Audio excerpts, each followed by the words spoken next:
Now, as far as the fish are concerned, fish keeping is 50% water quality and 50% food quality. So most fish food is pressure cooked, processed crap. And then when you look at the instructions of most foods or the ingredients of most foods, the ingredients aren't even things that fish would eat. For example, fish meal is crap. Krill meal is crap, whereas krill is very good. So if you actually look at the instructions of the food, a good quality food like New Life Spectrum, then the ingredients in the food is stuff the fish would actually eat. And with New Life Spectrum, not only are they telling you what's in there, they're telling you actually what the species is of what's in there. So you know what's in there. So I am very biased to fish food. I prefer Spectrum's probiotics as my number one food. And then I love Danichi Color, which is a holistic, slow-cooked food. And then a little bit of frozen food occasionally, a little bit of nori occasionally. That's really wonderful. Most fish food I am against. I am against pressure-cooked processed foods, and I am against foods full of ingredients that fish don't naturally eat. Now, other than that, we're going to be looking at the bellies of the fish.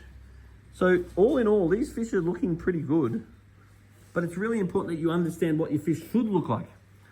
So, for example, if you look underneath a lot of species from the anus to the gill plate, if we see a little bit of a belly, then generally I'm very happy. If it goes up at all between the anus and the gill plate, then you're not feeding them enough.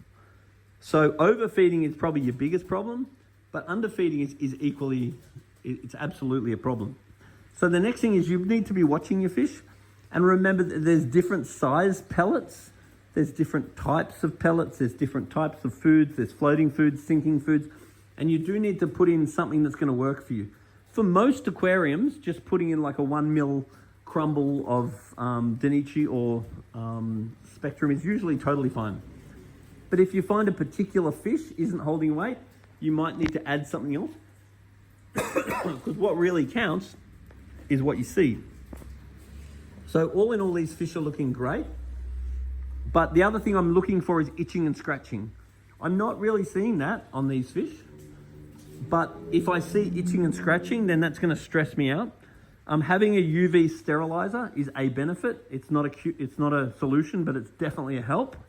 So a well-sized UV sterilizer is something I want to absolutely encourage. And then other than that, it's how you introduce the fish. For example, you try to introduce your fish in groups. So you might have your tangs, put them in one time, then wait a month. Then you might put whatever angels you want in, then you wait a month. Then you might put whatever wrasse you want in, then you wait a month. Then you might put whatever clowns you want in. So try to group your fish. And then you want to put small amounts at a time in. And then you want to wait a month between fish introductions. So add some fish, wait a month. Add some fish, wait a month. Otherwise you end up with white spot and you lose them. The other thing too is that I hate putting fish into higher salt, because fish have an osmoregulation system that balances salt in the body. And if you drop your salt, it eases osmotic pressure and increases the immune system. If you raise the salt, it increases the osmoregulation system and the energy that needs to go into that, and that depresses your immune system. So I like to raise my salt very slow, and I don't mind going down. So most industry people keep lower salt because that means better immune system for the fish, and it means that they're going to get less diseases because your parasites, your bacteria and all that, they hate the fresher water. So how to introduce fish and when to introduce fish is really important. And once you've got a lot of money's worth of fish, you're sort of crazy not to have a quarantine tank. Because the way that it works is you add some fish, everything's good. Add some fish, everything's good. And then somehow it's usually the last fish.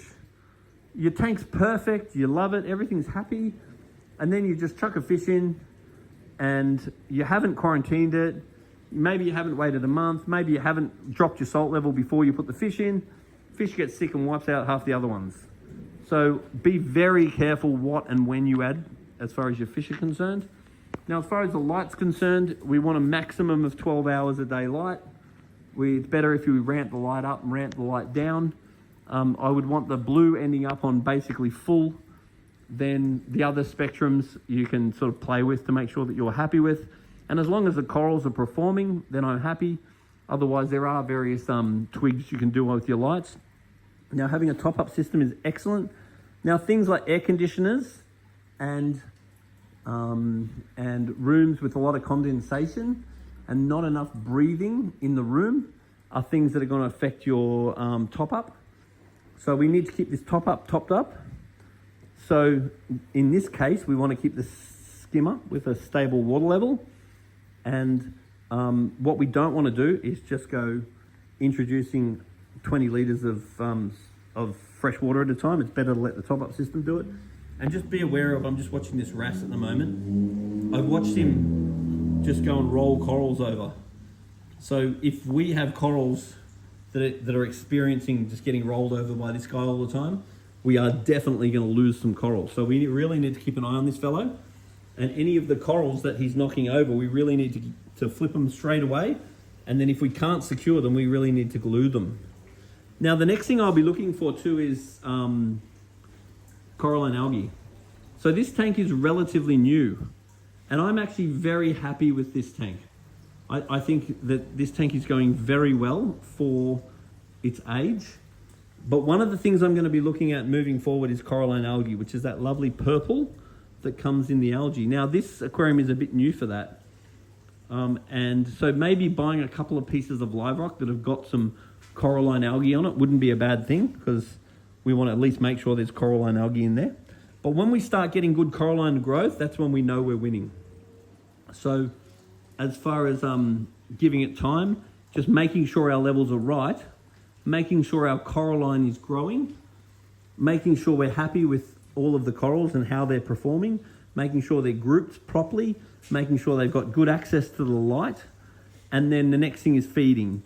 So the corals do need some corals more than others, like for example the gonioporas, alveoporas, and things like that. They definitely need some food introduced. So there's various things like reefroids that you can sprinkle over them. There's various liquid foods that you can use, but spot feeding corals once or twice a week is something I'm a big fan of. Then just being aware that some fish and some coral are very hard to look after, and some fish and some corals are very easy to look after. So typically when you get a new tank, you tend to start with all the easier stuff. So go for easier fish, go for easier corals. Then as you get more confident, and as your system's starting to mature more, we're 6 months, 12 months down the track, then you can start getting more excited with something different. And also you do need to sort of evolve your tank sometimes, because you set it all up a certain way. I actually think this tank looks really good.